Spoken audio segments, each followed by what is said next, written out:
Hi అండి. ఈ video Sankranti పండుగ రోజున తీసిన వీడియో అండి. ఉదయాన్నే నువ్వులైతే వేస్తున్నాం మేము. నేను నువ్వులు వేస్తున్నాను. మా తోడికోడలు వాళ్ళు, పిల్లలు అందరూ కలిసి కలర్‌లయితే వేశారండి.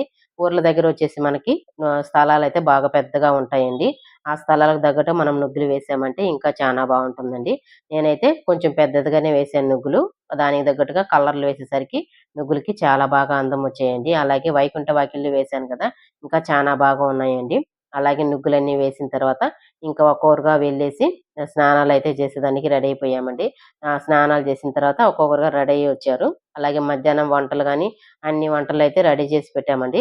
వంటలన్నీ రెడీ అయిపోయిన తర్వాత ఇంకా బెల్లమన్నము, ప్రసాదాలన్నీ లాస్ట్‌లో చేసుకుందాంలే అని చెప్పేసి మా అత్తమ్మే బెల్లమన్నం అన్ని రెడీ చేస్తుందండి. బెల్లమన్నము, పప్పు ఇవన్నీ అయిపోయిన తర్వాత మేమైతే లోపల పాయాసం చేసాము. అలాగే లాస్ట్‌లో వడ అయితే చేసామండి. వడ 2 పూటలకి ఉంటాయని చెప్పేసి వడలు చేసి పెట్టామండి. ఇవన్నీ అయిపోయిన తర్వాత ఇంకా దేవుడికైతే దండం పెట్టుకొనేసి, దేవుడి దగ్గరొచ్చేసి మనం చేసి పెట్టుకున్న పలహారాలు, అలాగే బెల్లమన్నము ఇవన్నీ పెట్టి దేవుడి దగ్గరైతే దండం పెట్టుకున్నామండి. ఇంకా ఆగలేము కదా! టైమయితే 1 అయిపేసిందండి. ఇంక ఎవరు ఆగలేరు. ఇంకా ఆకలైతే బాగా ఆకలవుతుంది. అందరము దండం పెట్టుకున్న తర్వాత ఇంట్లో కూర్చొని అందరం ఒక్కొక్కరుగా కూర్చునేసి తింటున్నారు, భోంచేస్తున్నారు.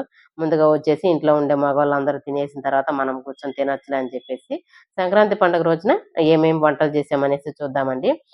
పప్పొచ్చేసి బీరకాయ పప్పు చేసింది మా అత్తమ్మ. పెసరపప్పేసి చాలా బాగుంది. అలాగే రసము, పచ్చడి, తర్వాతొచ్చేసి వడ చేశాము. కాయల తాలింపులొచ్చేసి ఒక 2 కాయల తాలింపులు చేశామండి.